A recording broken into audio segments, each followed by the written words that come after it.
Banyak sejarah dan peristiwa yang kita tahu, tetapi mungkin kita tidak mengetahui apa latar belakangnya. Terkadang pada satu peristiwa terdapat kejadian lain yang tidak menjadi perhatian seseorang hingga dilewati begitu saja. Padahal makna satu peristiwa tergantung dari sudut mana kita memandang. Mungkin Anda belum tahu, mengajak kita untuk melihat peristiwa tersebut dari sudut pandang dan dari sisi yang lain. Dengan demikian akan tersingkap apa yang terlewat, dan pada akhirnya kita dapat lebih utuh mengetahui dan mengambil pelajaran dari apa yang pernah terjadi.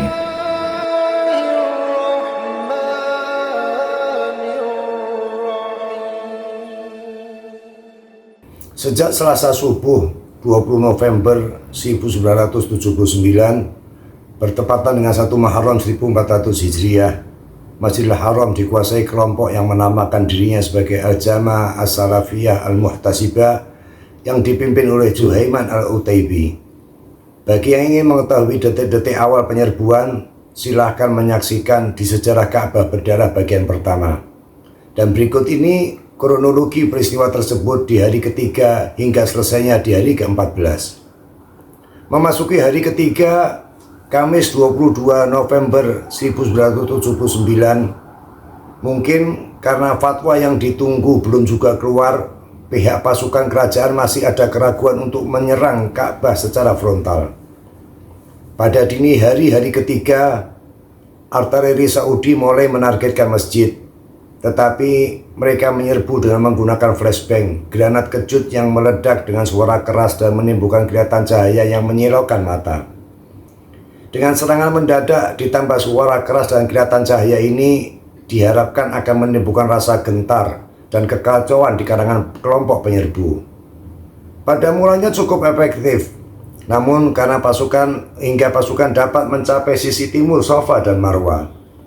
Namun saat akan menembus pintu gerbang As-Salam, kelompok Juhaiman melakukan perlawanan dengan sangat sengit. Karena pasukan kerajaan mulai jatuh korban, maka mereka memutuskan untuk kembali mundur.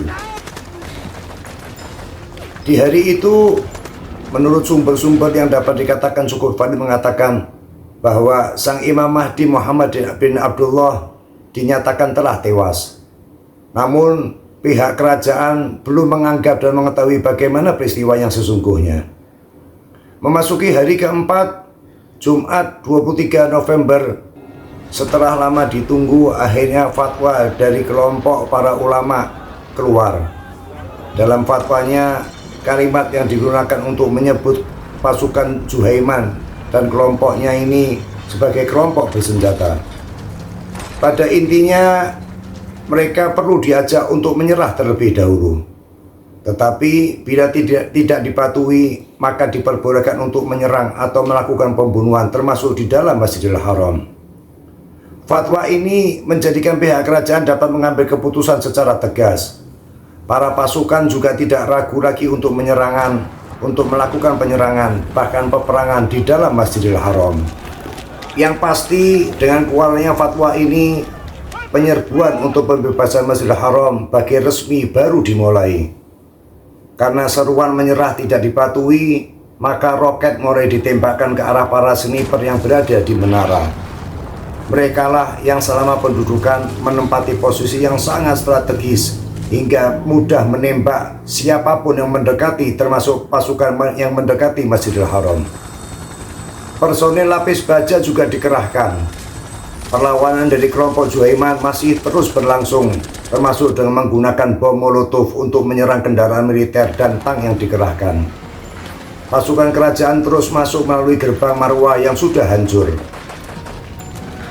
Hingga memasuki hari kelima Sabtu 24 November, konsentrasi penyerbuan banyak terfokus di jalur Safa Marwah. Pertempuran sengit terus berlangsung hingga akhirnya pasukan kerajaan berhasil menguasai jalur tersebut. Beberapa penyerbu yang terluka mulai ditangkap, sementara jumlah jamaah yang tersandera juga sangat banyak yang berkurang. Mereka mampu meloloskan diri di saat suasana sedang kacau. Untuk membuat suasana kacau, pasukan penyerbu membakar karpet-karpet masjid. Asap yang ditimbulkan membuat pergerakan pasukan terhambat dan kepulan asap membuat suasana bertambah panas dan gelap. Entah apa tujuannya, kelompok ini melumuri wajah mereka dengan arang, sisa pembakaran. Karena itu juga, bila kita melihat wajah Juhaiman berserta kelompoknya saat ditangkap, sebagian dari wajah mereka dipenuhi dengan warna hitam. Sekeliling masjid tentu saja sangat kotor dan mencekam. Darah mereka yang terluka dan tewas, makanan termasuk kotoran manusia berserakan di seluruh tempat. Setelah Imam Mahdi dikatakan diyakini oleh kelompok Juhaiman telah meninggal dunia, mental kelompok penyerbu yang mengetahui hal ini menjadi terguncang. Bila Imam Mahdi tewas, untuk apa mereka bertahan, pikir mereka. Tetapi sebagai ketua yang karismatik dan ditaati oleh kelompoknya, Juhaiman al-Utaibi membakar semangat mereka. Dan ia memberitahu agar menyembunyikan kabar ini dari kelompoknya yang lain yang tidak mengetahui apa yang telah terjadi pada imam mereka, Imam Mahdi mereka. Setelah melalui saling tembak yang cukup lama, tanda-tanda kekalahan kelompok penyerbu mulai terlihat. Mereka terpojok dan akhirnya sisa pasukan beserta beberapa sisa sandera masuk ke dalam lorong bagian bawah yang disebut dengan Qobu. Sebuah terowongan atau lorong yang cukup panjang, terdiri dari sekitar 200 kamar atau ruangan yang saling terhubung antara satu dengan lainnya.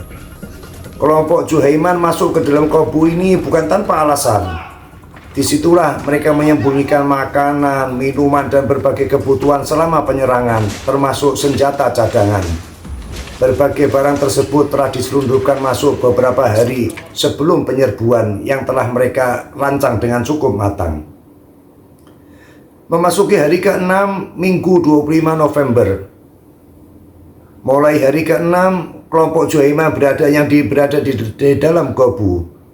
Pasukan kerajaan mulai masuk ke sekeliling masjid, termasuk ke pelataran Ka'bah. Keadaan belum dapat dikatakan aman terkendali karena sesekali masih terjadi saling tembak antar mereka. Berbagai cara digunakan untuk mengakhiri penyerbuan ini, namun selalu gagal. Perbekalan kelompok Juhaiman juga masih ada. Persenjataan mereka juga masih siap untuk melakukan perlawanan. Pada hari-hari berikutnya, hari ke-7, 8, dan selanjutnya, untuk menyelesaikan masalah ini secara tuntas, telah dicoba beberapa cara, namun semuanya belum membuahkan hasil.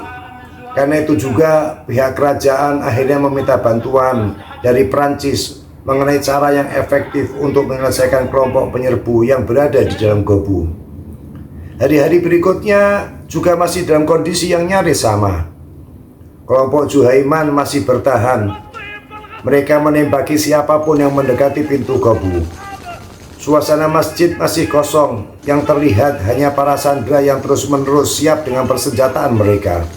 Yang terlihat hanya para pasukan yang terus-menerus siap dengan persenjataan mereka. Di lain tempat, pihak Prancis mulai mempelajari untuk mencari strategi yang tepat guna melumpuhkan sisa pasukan Juhaiman. Tepatnya pada 2 Desember, 13 hari setelah Juhaiman dan kelompoknya menguasai Masjidil Haram, pasukan kerajaan yang telah dilatih oleh pasukan khusus Prancis melakukan persiapan akhir. Gas kimia yang akan menjadi senjata pamungkas disiapkan, termasuk masker dan 150 pakaian khusus bagi para pasukan yang akan menyerbu. Pada hari Senin 3 Desember, pasukan mulai menjalankan operasi pembebasan Masjidil Haram. Langkah mereka pertama adalah mengebur lantai bagian atas untuk membuat lubang menuju Qobu. Dari lubang itu, gas kimia akan ditembakkan masuk. Ternyata ketebalan lantai beton yang harus dibor mencapai 50 cm. Selain membutuhkan waktu yang tidak cepat, sisa pasukan Juhaiman menembaki bagian atas lubang yang telah dibuat lubang oleh pasukan dari kerajaan Arab Saudi. Operasi terakhir ini bukan berjalan dengan cepat dan mudah. Korban yang luka dan tewas juga bertambah, baik dari kelompok penyerbu maupun petugas keamanan. Kelompok penyerbu terus bertahan dengan berpindah dari satu lorong ke lorong lainnya sambil terus bertahan menembaki pasukan. Pasukan keamanan yang dilengkapi dengan masker akhirnya berhasil menjebol pintu dan masuk ke dalam Qobu.